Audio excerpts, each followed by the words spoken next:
Halo, selamat jumpa di podcast kita Susur Budaya Tabi Pun. Ya Ya pun. ampun. Oke, nah kali ini kita akan mengulik budaya Indonesia, terutama budaya Lampung yang mungkin hampir sebagian banyak orang juga belum paham tentang budaya Lampung seperti apa. Nah, kita akan mengulik dan bersama dengan narasumber kita, dua orang yang cantik rupawan hari ini. Pertama ada Miss Kiki, welcome di podcast Hai, kita. terima Dan kasih. juga Miss Reina, Terima welcome in our podcast Miss kasih. Reina.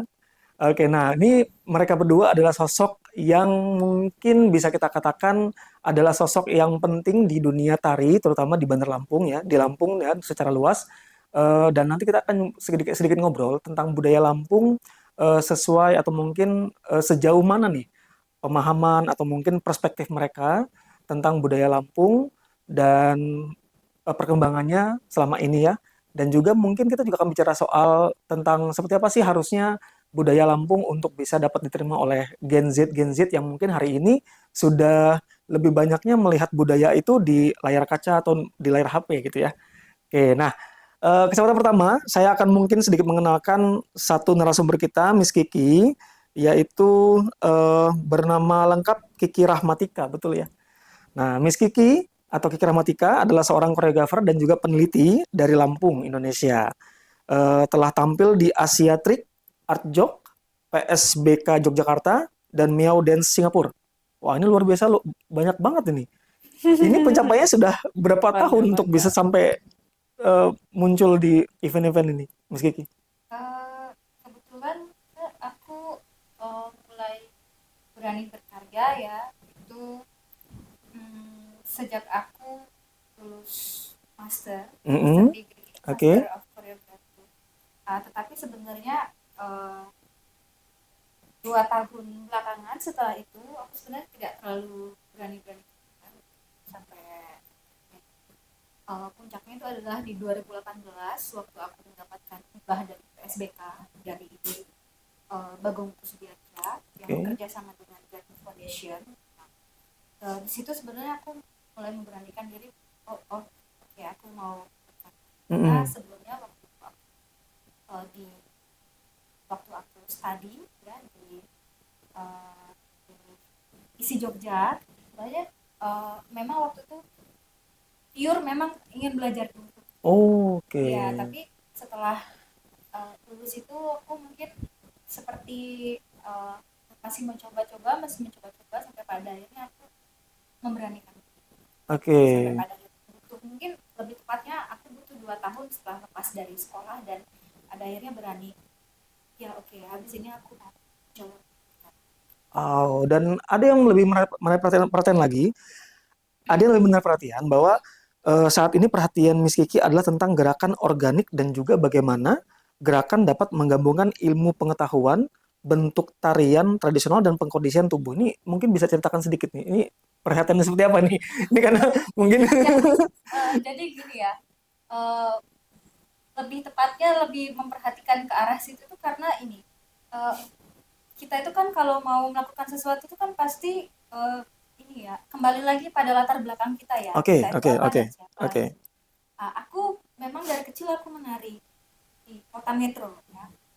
Tetapi walaupun aku menari dan aku tahu dan aku juga mengetahui beberapa budaya-budaya yang ada di kotaku, aku sebenarnya dari kecil itu sangat tertarik dengan namanya sains sebenarnya. lebih Oh, lebih tepatnya lebih ke situ, oke, jadi oke. lebih kayak natural science ya, lebih tepatnya tentang ilmu alam, fisika. Sebenarnya aku lebih tertarik ketimbang aku uh, ngomongin soal budaya. Jadi Hmm, maksudku tuh ini bukan bisa dan nggak bisa gitu, tapi aku memang ternyata cenderungannya tuh lebih tertarik membicarakan hal-hal itu ketimbang mm-mm. aku, oh ini tentang kebudayaan, tentang misalnya tari bedana sekarang sudah bisa ditarikan oleh laki-laki dan perempuan, tapi sebenarnya misalnya ngomongin lagi perkembangannya, tapi aku mengkritisi itu karena sebenarnya kalaupun sudah bisa di posisi yang sama, kenapa sih kalau dalam kehidupan realnya perempuan itu sering nggak mendapatkan akses-akses Proses, yang oke. sama. Nah, seperti itu. Aku pernah sebenarnya membuat karya Voice of Budana itu seperti itu. Tetapi balik lagi ternyata lebih senang dengan yang dia terhubung dengan ilmu-ilmu alam seperti fisika. Contohnya ada karyaku yang aku buat di tahun Maksudku aku risetnya itu sejak tahun 2019. Hmm, Aku riset tentang satu hukum, eh, hukum Newton satu itu ada hukum inersia, oke. bagaimana kecenderungan tubuh kita untuk mempertahankan posisi. Posisi. Ya, jadi kan itu kebetulan yang aku dapat itu kan gaya dorong yang ada di apa namanya inersia itu kan kebetulan aku dapatnya waktu aku menyaksikan seseorang yang berada dalam mobil ya. Nah, jadi setelah itu aku melabkan tubuhku untuk memiliki pengalaman itu selama 6 bulan. Jadi aku melakukan lab, aku berdiri di atas mobil pickup itu selama 6 bulan dan aku juga sewa bayar Oke. supir, tolong bawa aku kemana aja kamu mau. Nah itu karena kalau aku bilang aku mau ke sini, aku akan tahu rutenya. Tetapi ketika aku bilang ya udah bawa aja aku kemana abang mau, nah kayak gitu. Aku nggak akan tahu dia mau bawa aku kemana. Jadi memang situasinya tuh unpredictable banget dan otomatis kan karena itu unpredictable itu akan memberikan pengalaman ketubuhan ke tubuh aku. Nah, situasi atau lab dan percobaan ini aku adaptasi dari teori conditioning Ivan Pavlov. Oke. Jadi ada namanya tubuh sebelum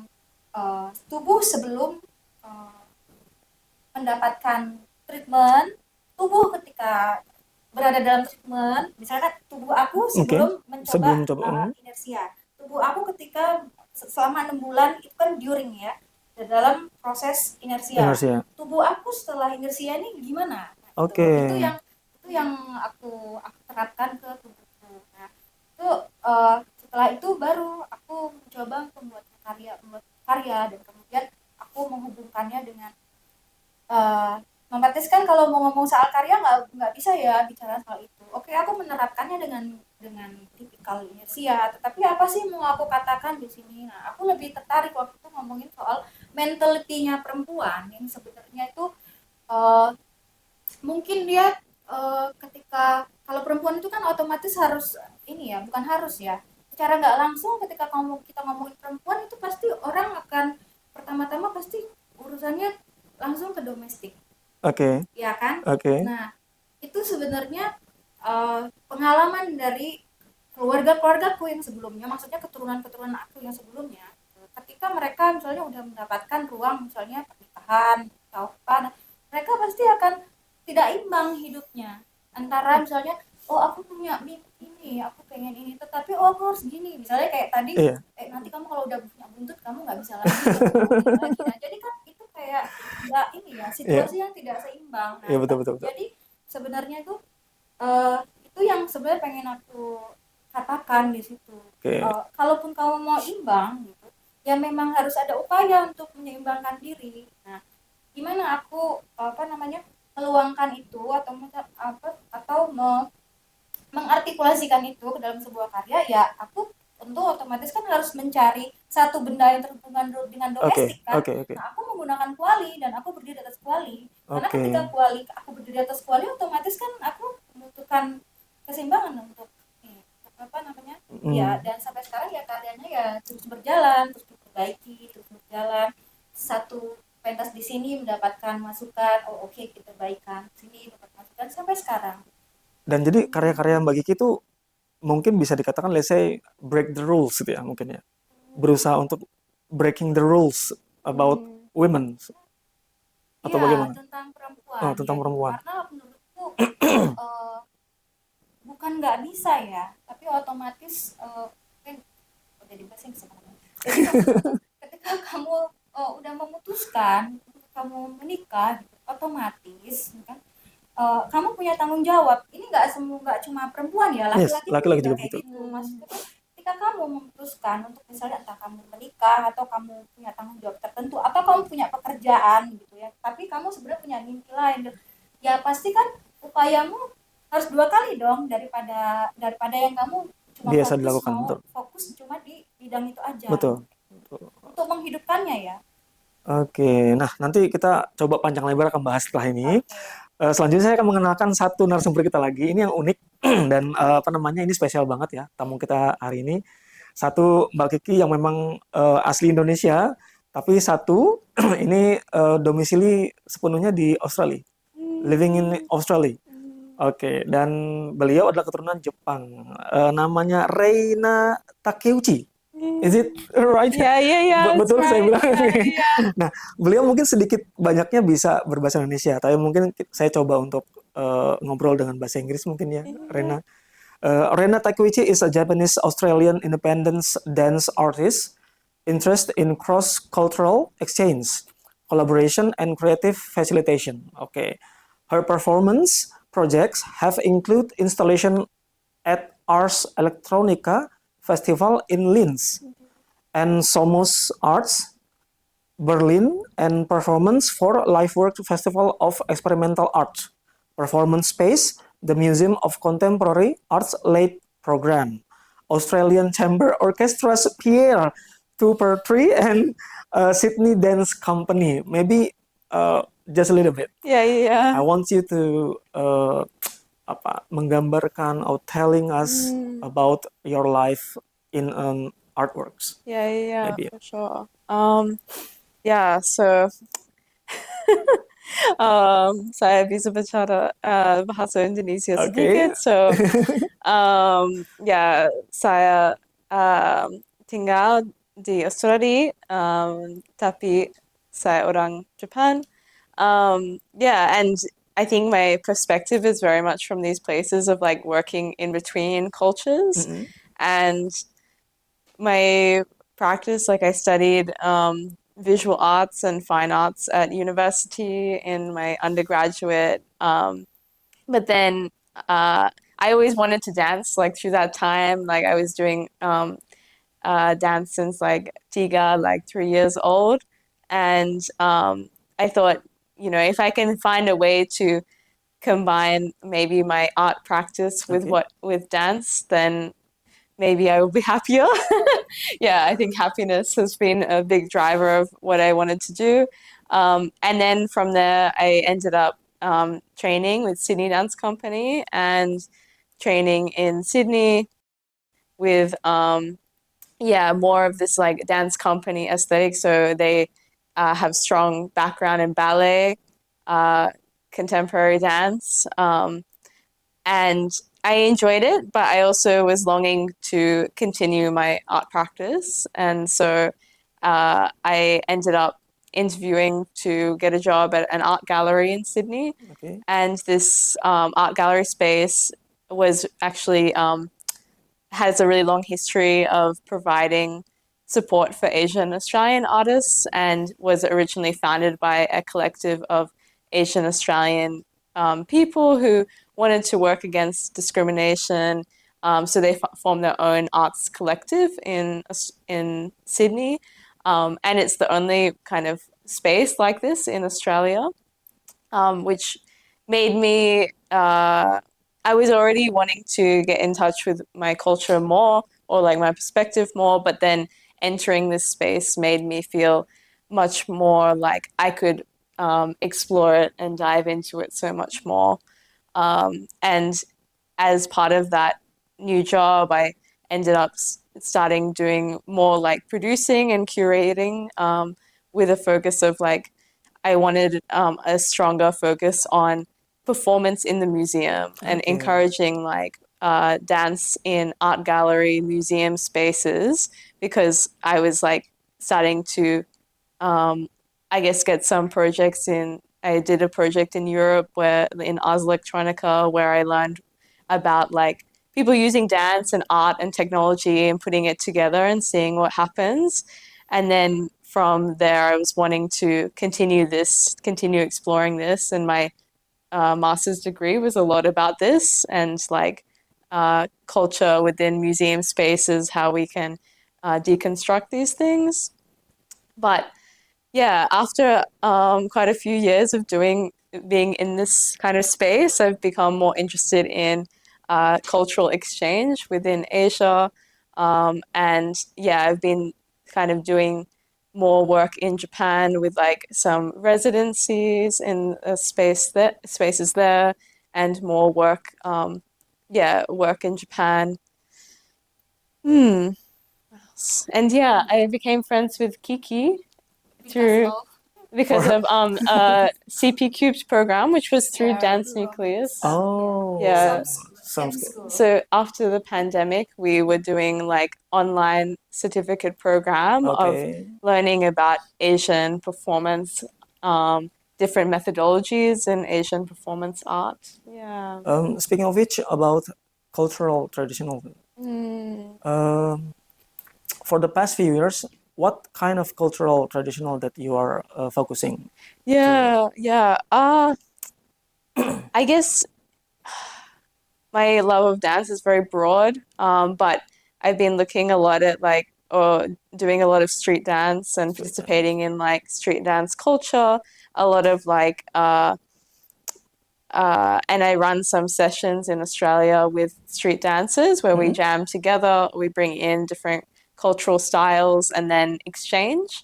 But with traditional dance, like I have been studying a lot of traditional dance forms from Japan, Depends. including like Buto and like other strains of that, as well as, yeah, kind of doing some workshops like every now and then of like some dance in Japan, learning more, being able to kind of reconstruct or reinterpret it through my Okay. practice. So I try and maybe like learn as much as I can, but then uh, reinterpret through my own perspective. So it's Oh, like a distance. Yeah. Yeah. oke, luar biasa banget. Dan itu, how long that process being to your in your perspective apa?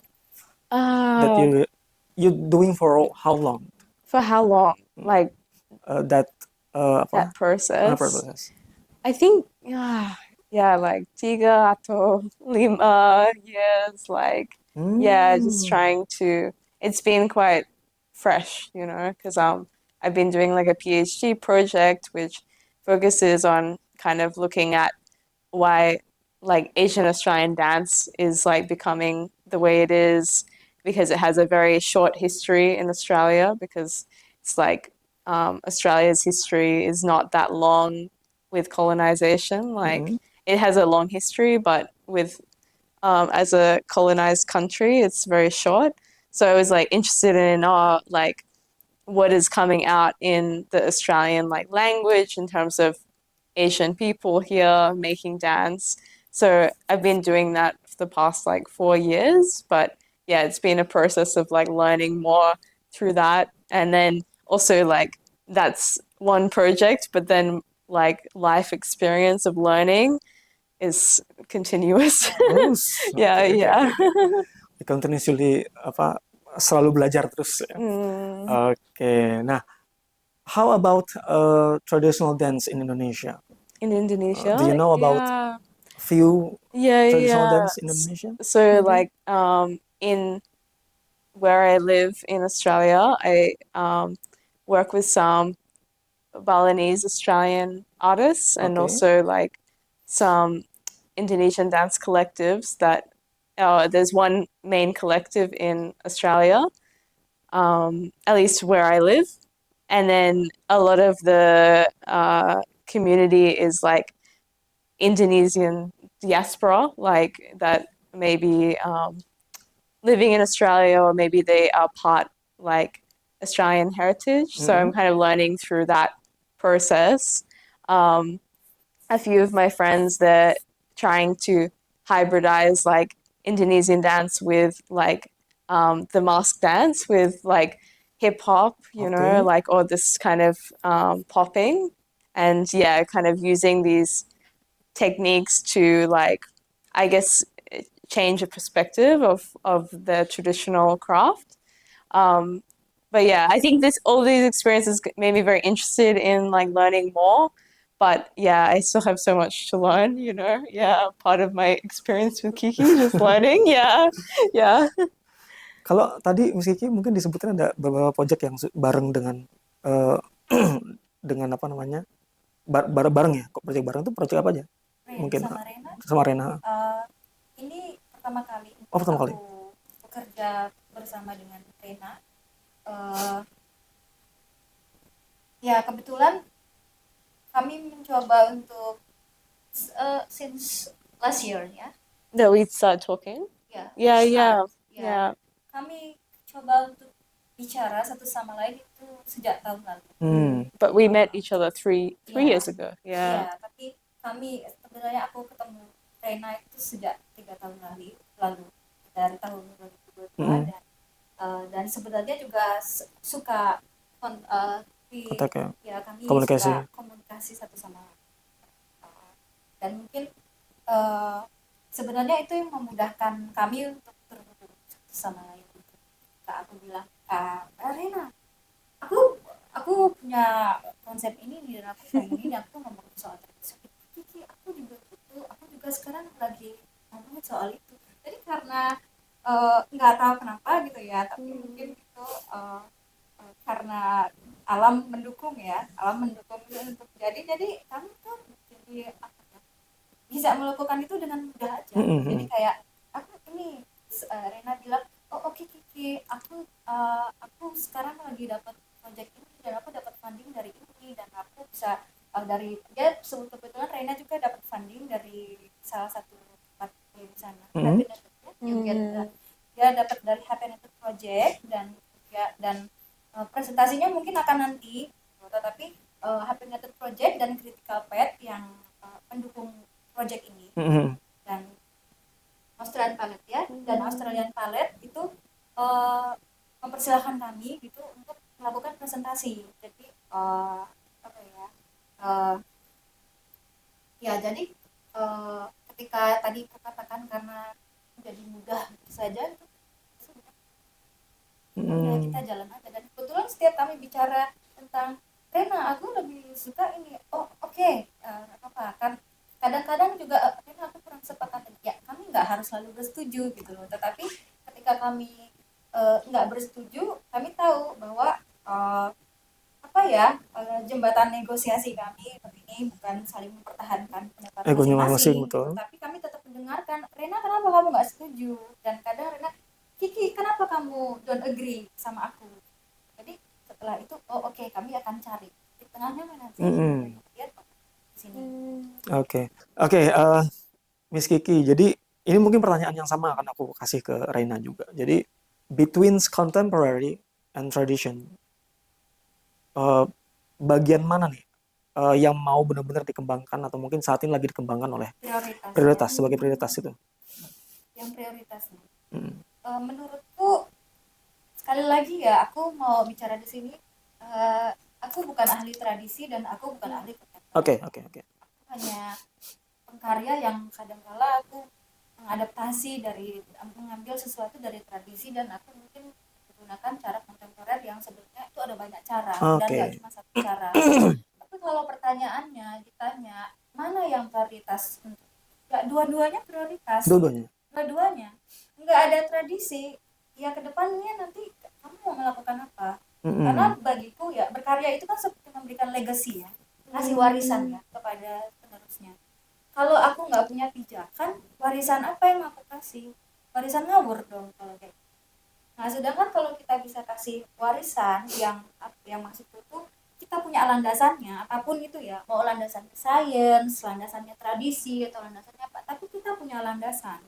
Kita punya titik pijak awal kita itu di mana.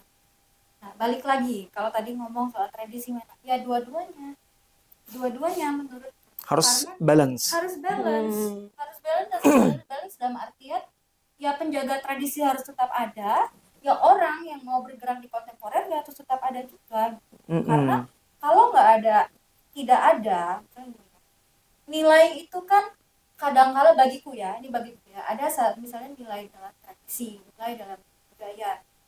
Nilai itu kan bagiku kadang-kala itu berlaku di saat-saat itu aja. Tetapi berubahnya perkembangan zaman, nilai itu tentu pasti akan mengalami perubahan juga. Contoh misalnya kayak di dalam keluargaku misalnya gitu kan. Dulu di zaman ibuku, mana boleh ibuku keluar, zaman nenekku lah ya. Zaman nenekku dulu mana boleh perempuan keluar sendirian. Oh, itu ada sebabnya. Kenapa? Ya karena nenekku hidup di zaman kolonial. Perempuan ketahuan sedikit aja ketahuan dulu di sana, ya bakal kena ini dong, bakal dilihat orang. Makanya perempuan itu disembunyikan di bagian belakang, dan kalau ada apa-apa ada pintu belakang di rumah orang-orang. Nenekku kan Minang ya, di bagian belakang itu ada pintu, karena kalau ada apa-apa si perempuan itu bisa kabur Bisa kabur langsung belakang. dari Oke. belakang. Perkembangan zaman menuju ke ibuku udah masuk era yang udah bukan era nenekku kan. Oh, apa namanya, ya kamu boleh keluar rumah. Nah, tetapi ada ya yang dampingi.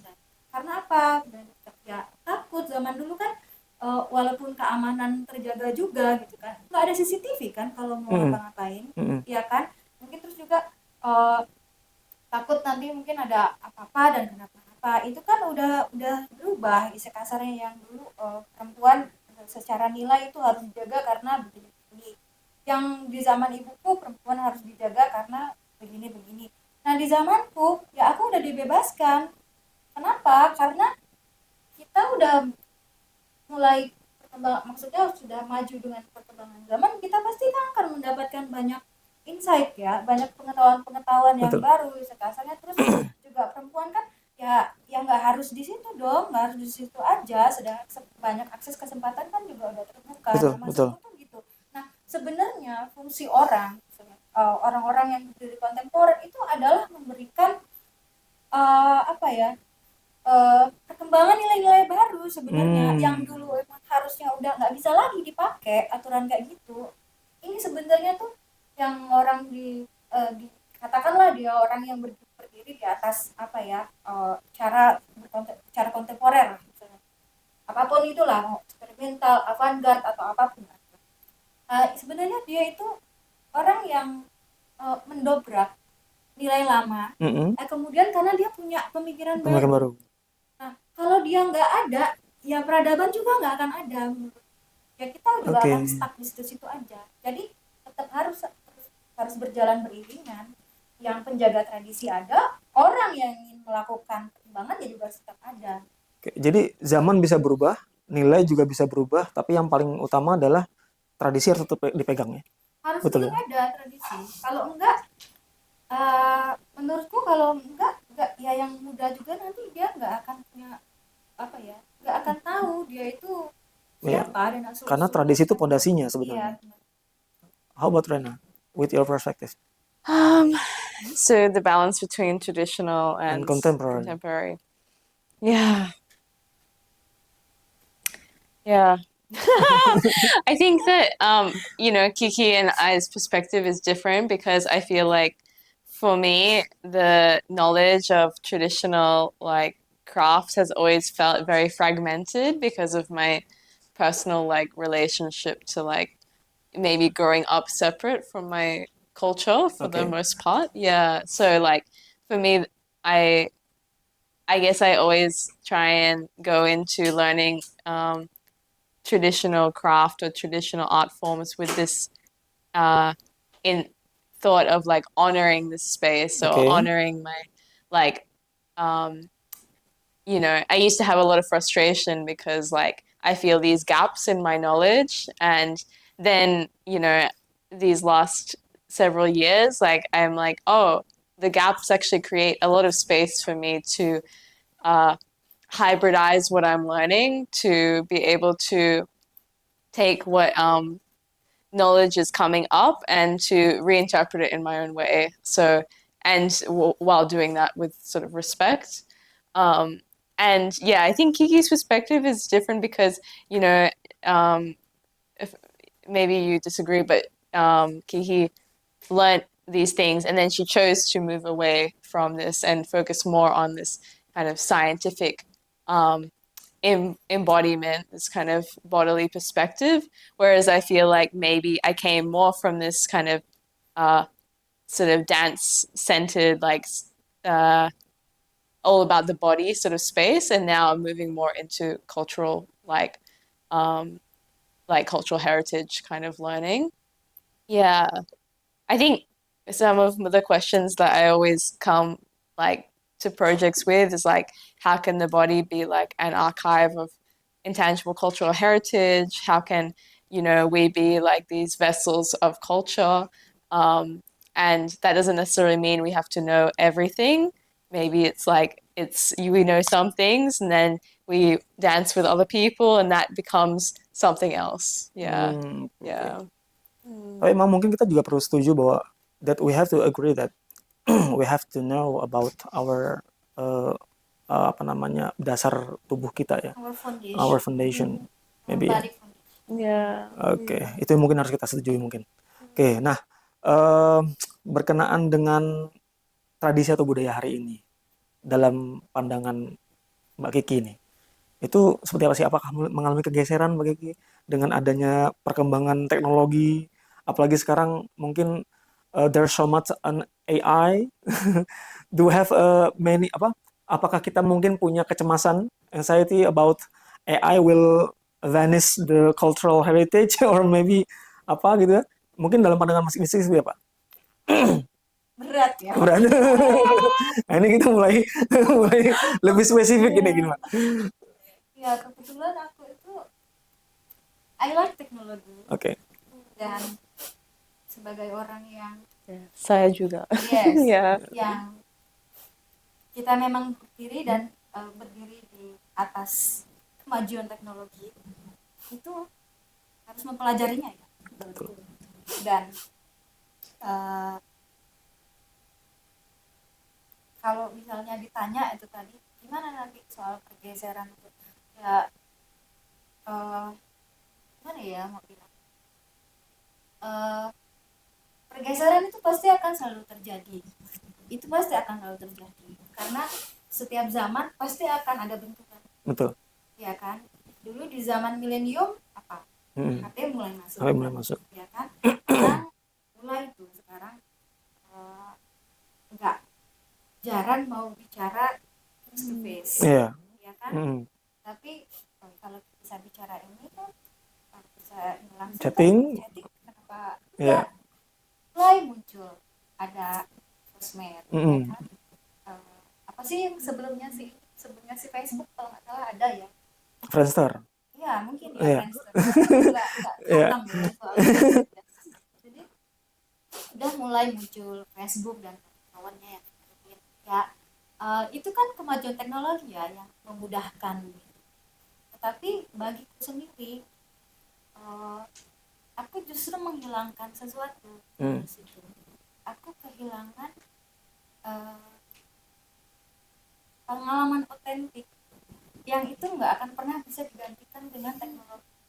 Contoh seperti aku tadi bilang, aku melatihkan tubuhku loh karena aku pengen mendapatkan pengalaman otentik itu secara langsung. Nah, ya seperti itu. Tetapi ya zaman itu memang akan selalu seperti itu.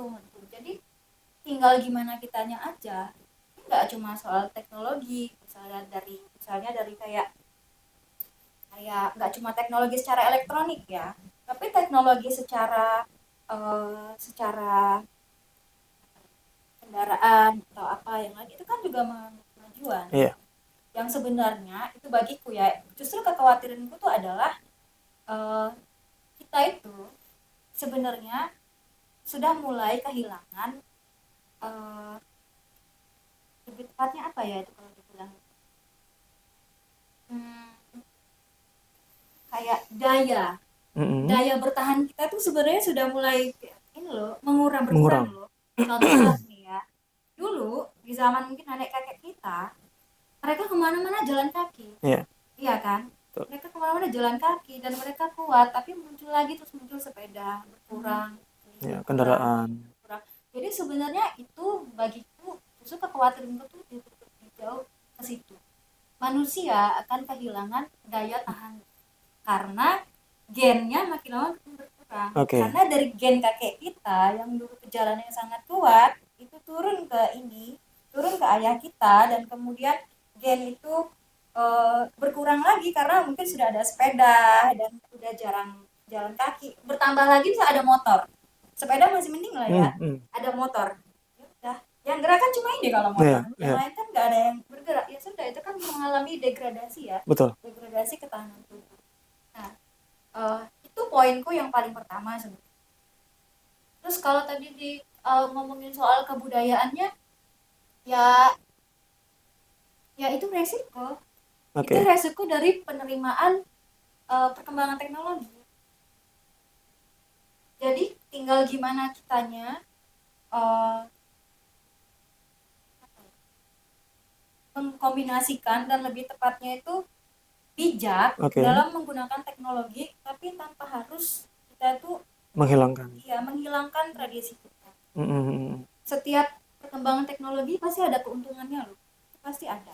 Ya kayak AI lah, aku nggak tahu kalau AI itu Oke, gimana, aku udah nggak tahu ya, nggak mungkin iya, perkembangan.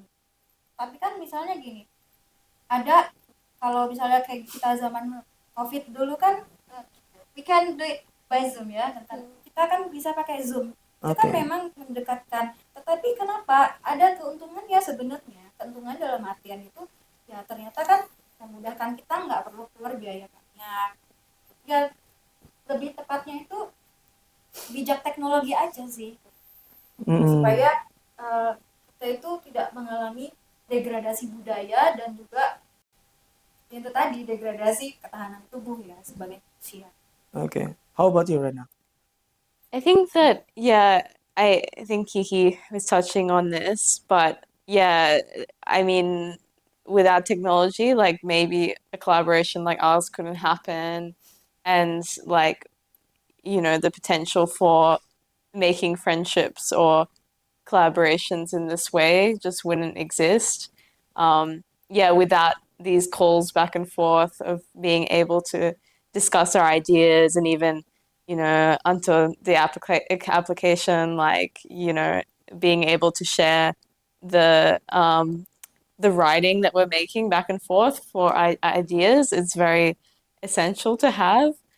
I also think that, technology, like the meaning of the word is meant to relate to like tools and like tools for learning, tools for, daily life. Like we have a lot of fear about um, what it might have in store for our future. But if we think of it as like this is a tool to help me to, do what I need to do to be able to make art, for example, like there's not much, we don't need to fear these things. Um, and yeah, in Australia, I had a recent experience like towards the end of last year with a arts collective from India, and they're called Elsewhere in India. But the uh, project is like focused on using AI to like archive like intangible cultural heritage. Mm-mm. So one of the people in the collective, his mother is like a very famous classical Indian dancer in Bharatanatyam dance, and he was able to sort of he has like an installation that uses AI, but is teaching the mudras for Bharatanatyam dance to people that are visiting this gallery space. And like, seeing that was like maybe one of the most successful versions of like virtual reality and AI meeting that I saw that was teaching something that I was genuinely very interested in. And being able to see that and know that, one, it's not being used for like uh, teaching violence, like say with video games, we think it's maybe a violent practice, but it's just teaching this is like something that's teaching us something, and then also, something that we wouldn't necessarily know without this kind of technology sharing this practice. I think Mm-mm. if we look at it with a very optimistic outlook, it can Oke. teach us a lot. Yeah. Oke, jadi kita memang harus optimis tentang perkembangan teknologi, bahwa teknologi itu mungkin juga belum bisa untuk menggeser nilai-nilai budaya atau mungkin Iya. tentang performing arts tadi ya. Artinya ke depan mungkin justru malah lebih banyak kesempatan untuk kita bisa kolaborasi dengan teknologi tadi ya. Tadi mungkin Bijak. benar sekali. Nah, pertanyaan selanjutnya nih, kalau ngomongin teknologi, kita juga pasti kan ngomongin tentang anak-anak muda zaman sekarang. Ya, yang mana mungkin ya dalam perspektif Mhm. kita sendiri bahwa eh, anak-anak muda sekarang nih, teenagers sekarang saat ini itu lebih banyak suka ya, mohon maaf, mungkin main game, Mhm. melihat seeing content on YouTube, Hmm. that is not yang tidak sejalan dengan maksudnya budaya-budaya. Jarang mereka melihat budaya tradisi. Mungkin ada yang ngelihat apa nonton tari tradisional Jawa, Lampung gitu ya. Hmm. Nah, mungkin eh, dari sisi Mbak Kiki atau mungkin Rena selaku pelaku seni ya, apa yang mungkin harus dilakukan dari sisi kita atau mungkin dari sisi yang lain deh, untuk supaya biar anak-anak sekarang ini jauh lebih aware about our cultural traditional. Bagaimana Mbak Kiki? Berat. Tahu pertanyaannya ya? Yeah. Ya biarin, ini memang podcast makin lama gimana? Iya, Gimana nih? aku pasti akan menjawabnya based on my experience, Oke. berdasarkan pengalaman. Nah, kan jadi gini, kalau aku tuh itu jauh lebih balik lagi dengan lingkungan. Oke. Lingkungan karena kan gini ya, lingkungan setiap orang itu kan berbeda-beda kan. Lingkungan anak A dan lingkungan anak B itu berbeda. Betul. Mungkin kan bisa ditanya, lingkungan si anak A ini dia suka loh nonton pertunjukan tari, dia lingkungan anak B lebih sukanya main gadget. Kayak kita harus lihat dulu, kita nggak bisa langsung judging tepat, kita harus lihat dulu ke belakangnya. Oke. Gimana sih treatment, karena balik lagi ya, kalau bagiku tuh melihat satu produk misalnya manusia itu kita harus kembali melihat ke belakangnya, orang tuanya itu siapa, Seperti apa? orang tuanya mentreatmentnya. Oke. Karena apa yang kita lakukan untuk orang lain itu kan sebenarnya dapatan dia dari keluarganya. Kalau keluarganya, misalnya salah satu contoh gitu ya, kalau si anak ini sukanya marah-marah dan membentak orang, itu jangan, kalau aku nggak suka langsung dia orang yang jahat, aku nggak suka langsung kalau dengan judging kayak gitu. Ini salah satu contoh ya. Sebelum kita ngomongin ke budaya, aku pasti akan balik dulu, dia di treatment kayak mana sih sama keluarganya. Educational backgroundnya di keluarga seperti apa ya? Nah, gitu. Dan treatment keluarganya tuh kayak mana, selain soal educational backgroundnya tuh gimana, tapi treatment apa namanya, di rumah sesama manusia gitu, dan keluarga itu gimana, itu paling penting bagi pertama. Nah, jadi balik lagi ya, kalau saya ngomong soal budaya ya, orang tuanya sendiri itu misalnya dia orang tuanya memberikan nggak sih ruang-ruang untuk pengenalan budaya ke anak-anaknya gitu, atau jangan-jangan orang tuanya itu memang bukan orang tua yang ini juga yang apa namanya, yang suka nontonin budaya. Yang kedua juga gini, orang tuanya itu orang yang addicted phone nggak sih gitu loh. Karena kalau orang tuanya memang addicted phone ya nggak tidak usah diragukan lagi kalau anaknya aja memang jauh lebih ke game atau lihat ke YouTube, atau sekarang kan lebih sering gini ya, aku lebih sering tuh melihat kayak anak kecil aja udah dikasih gadget. Dan tontonannya kan kadang kita nggak tahu, kecuali tontonannya kalau kita handle ya, dia cuma bisa nonton kayak gambaran, kayak belajar menyanyi atau apa gitu kan, kayak itu tadi ya, bijak teknologi tadi ya, memberikan pembelajaran yang sebenarnya mungkin itu bisa menggantikan menggantikan hal-hal pembelajaran secara fisik, tapi dia bisa belajar tuh dari situ.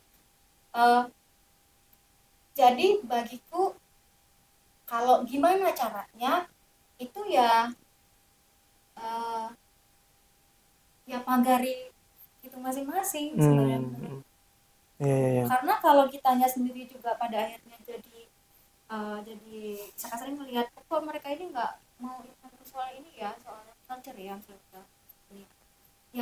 yang kita bisa lakukan itu adalah, kan kita kan cuma bisa ngasih tentang ini budaya begini, itu udah pasti balik lagi ke mereka masing-masing. Ke mereka ketika mereka harus pulang ke community, maksudku keluarga itu kan juga komunitas betul. Community yang memang mereka nggak melek soal budaya, yang tergerus lagi, kecuali si anaknya udah punya kesadaran kan, aku harus paham ini kan. Kalau udah ada kesadaran kan berarti ada yang menggerakkan dia ya. Kan aku bilang berat itu tadi, jadi bukan berarti aku nggak khawatir ya, tapi aku mengatasi kekhawatiranku itu dengan memagari orang-orang sekitarku, misalnya kayak keponakanku gitu kan, sekarang udah mulai sekarang kan dia kelas 3 SD ya, aku ajak dia ayo nonton teater, walaupun di kotaku aku belum berani ya ngajak dia ke sini gitu, masih di kota metro, ayo kita nonton teater, aku ajak. Ada acara ini loh, aku ajak gitu. Aku punya kawan loh itu dari Australia, aku pertukaran pertukaran budaya. Dia akan tanya semalam aja dia dengan kami kan bermain. Jadi membiarkan eh, keinginan tahuannya itu juga berjalan dengan sendirinya. Itu caraku memagari. Jadi Oke. kalau udah dengan komunitas yang besar, ya sorry to say ya aku nggak punya kapasitas Hmm, untuk melakukan itu semua karena kan eh, menghadapi banyak orang kan juga butuh kekuatan effort. yang besar juga, Betul, betul. effort dan power yang besar. Tapi kalau ditanya gimana caranya, aku akan memilih untuk memagari orang-orang yang Bisa, bisa aku capai. Yang nggak betul. bisa aku capai ya itu di luar kontrol aku. So it's not about us as an artist, but more likely about environment and Yes, community. yes. Okay, okay. So, Rena, maybe So the question is like, what what should we influence? do? Sorry. What should we do about the teenagers saat ini yang more uh, more like How they having interact with having technology. gadget technology? Yeah, yeah. Yeah, I think I shared this a bit in we had like a seminar a couple of days ago, but I think one of the people that came asked about how do we document or how do we archive because uh, I talked about how that was very important for my practice, like in terms of how I learn, especially from people that kind of traverse traditional dance as well as contemporary dance and contemporary art in general.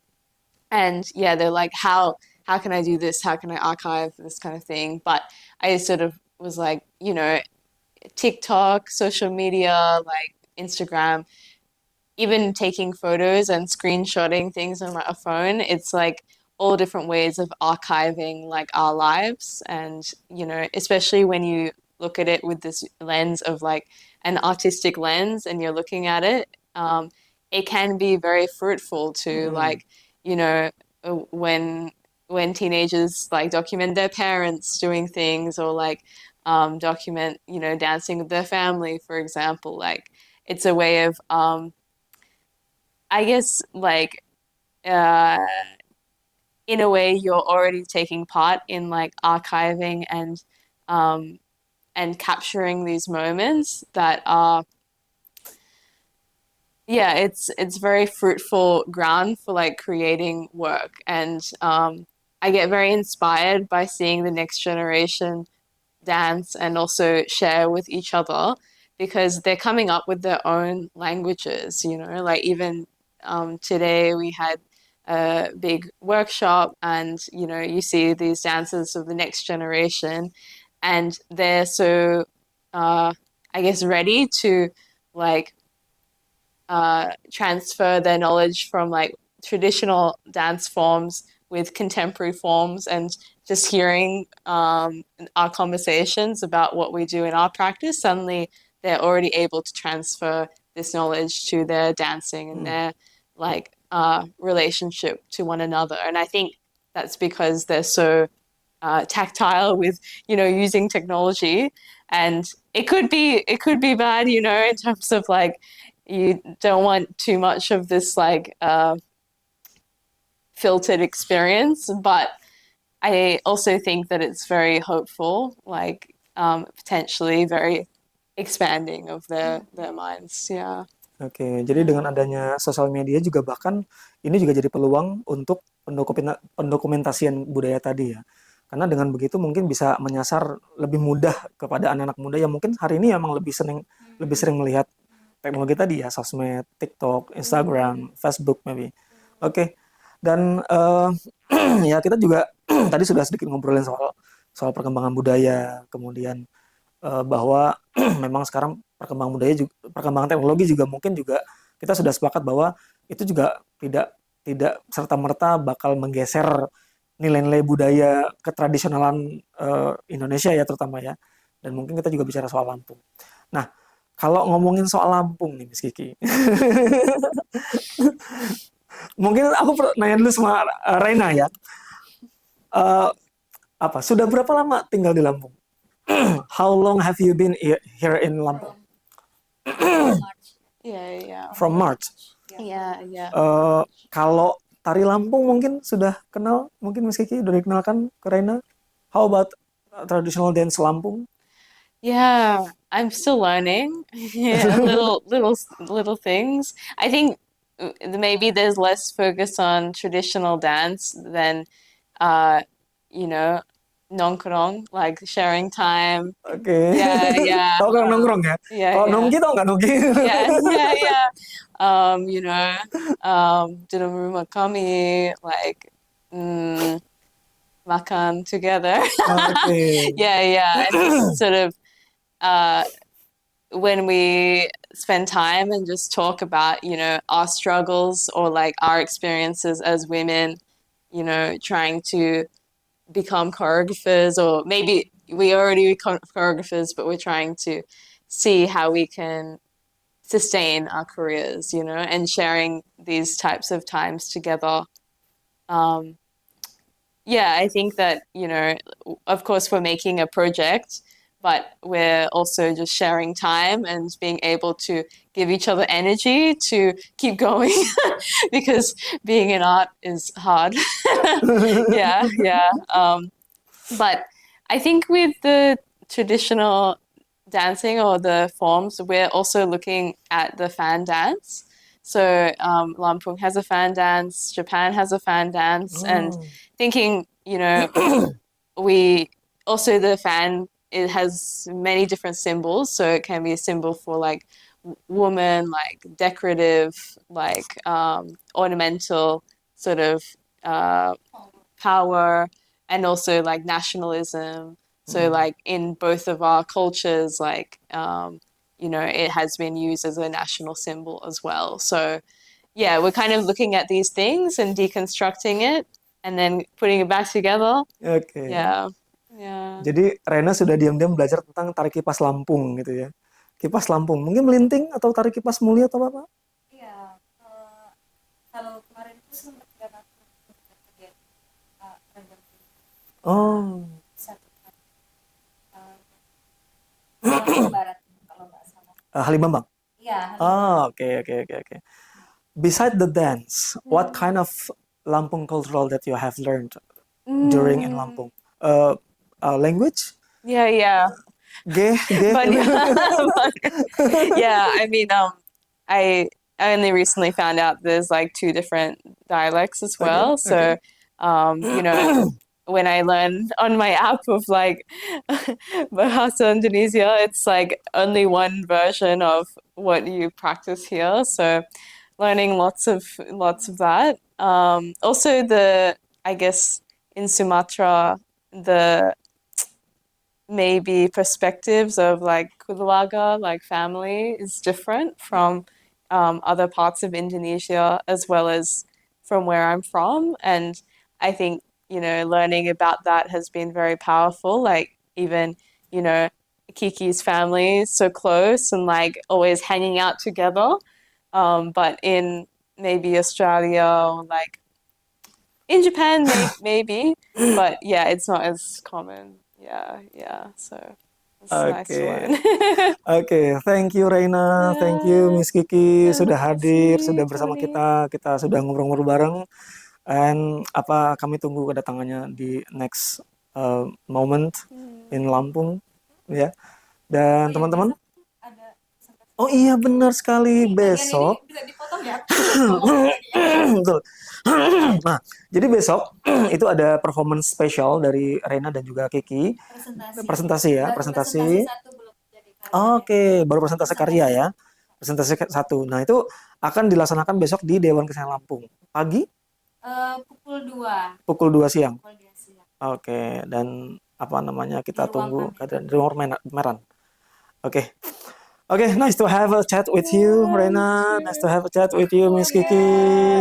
Thank you banget. Saya Dan juga. itu tadi teman-teman obrolan kita dengan Rena dan juga Miss Kiki, bahwa kita harus paham bahwa saat ini meskipun dengan maraknya perkembangan teknologi, kita juga tidak perlu khawatir bahwa dengan elaborasi dan dengan kolaborasi dengan teknologi tadi, itu juga justru malah jadi peluang kita untuk bisa meluaskan kembali edukasi tentang cultural traditional, ya terutama apa namanya kultur tradisional di masing-masing daerah di Indonesia ataupun di Lampung secara khususnya. Thank you sekali lagi. Thank you very much. Sampai jumpa dan teman-teman sampai jumpa di next podcast kita di Selusur Budaya. Thank you.